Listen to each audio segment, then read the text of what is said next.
মুন্সিগঞ্জের শ্রীনগর উপজেলার দেওলভোগ দয়াহাটা এলাকার বাইতুল আমান জামে মসজিদে নামাজরত অবস্থায় বিএনপি নেতাকর্মীদের ওপর হামলার ঘটনা ঘটেছে। শুক্রবার ২৮ নভেম্বর সন্ধ্যা ৬:৩০টার দিকে মাগরিবের নামাজ চলাকালে এ হামলা হয়। পুলিশ জানায়, কেন্দ্রীয় বিএনপির স্বেচ্ছাসেবক সম্পাদক মীর শরাফত আলী সপু স্থানীয় এক জানাজায় অংশ নিতে দয়াহাটা এলাকায় আসেন। পরে তিনি মসজিদে নামাজ আদায় করছিলেন।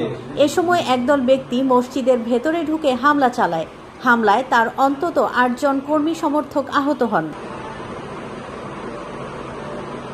আহতদের মধ্যে আব্দুর রহিম আক্তার হোসেন ও মমিনুল ইসলাম ফাহিম গুরুতর বলে জানা গেছে।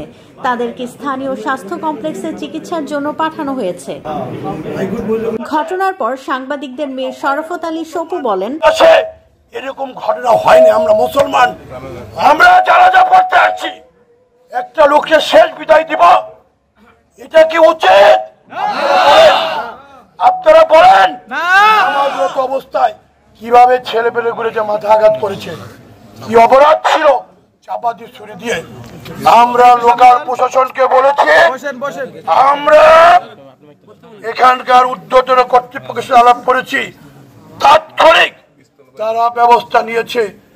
তারা অস্ত্র নিয়ে আসছে, অস্ত্র দিয়ে আমাদের এক ভাইকে আঘাত করেছে এবং আমরা এই লোকাল প্রশাসনকে বলেছি, তারা তড়িৎ গতিতে ব্যবস্থা নিচ্ছে।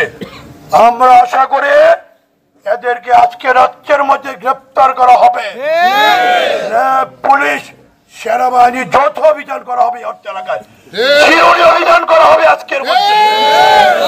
যত বড় লোকই হোক, যত বড় শক্তিশালী লোক হোক, সন্ত্রাসীদের রাজত্ব আমরা করতে দিব না।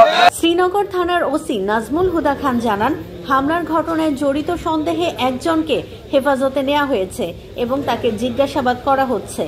আইনগত প্রক্রিয়া চলছে, পাশাপাশি অন্যদের গ্রেপ্তারে অভিযান অব্যাহত রয়েছে। আমাদের থানা থেকে দু একটা টিম চলে গেছে, আমি গেছি, আমি নিজেও সেখানে উপস্থিত ছিলাম। আমাদের সার্কেল অতিরিক্ত পুলিশ মহোদয়, র্যাব সহ ডিবি, অনেক আইন শৃঙ্খলা বাহিনীর সদস্যরা ঘটনাস্থলে যান। আমরা বিস্তারিত ঘটনা দেখেছি, অভিযান অব্যাহত আছে। ইতিমধ্যে আমরা এই ঘটনার সাথে জড়িত যারা আহত হয়েছেন তাদের দেওয়া বক্তব্য মোতাবেক একজনকে আমরা হেফাজতে নিয়েছি। আর অভিযোগ দায়েরের যে পদক্ষেপ অব্যাহত আছে, অভিযোগ পাইলে আমরা আইনগত ব্যবস্থা নেব। না, আমরা অটোমেটিক্যালি অভিযান অব্যাহত আছে, পার্টি বাইরে আছে, টিম বাইরে আছে। আমরা মামলা রুজুর পরপরই আবার আমরা নতুন করে আবার অভিযান পরিচালনা করব। না, অবশ্যই পুলিশ ছাড়া এখানে জেলা গোয়েন্দা শাখার পাশাপাশি র্যাবের টিমও কাজ করছে, র্যাবের সিভিল টিম যেটা আমরা কাজ করতেছে। খুব দ্রুতই হয়তো আমরা এই ঘটনার সাথে জড়িত যারা আছে তাদেরকে আমরা আইনের আওতায় নিয়ে আসতে সক্ষম হব। মুন্সিগঞ্জ ১ আসনে বিএনপির মনোনয়নকে ঘিরে চলমান উত্তেজনার মধ্যে এ হামলার ঘটনা এলাকায় ব্যাপক চাঞ্চল্যের সৃষ্টি করেছে। Next level, well done, side by side fridge.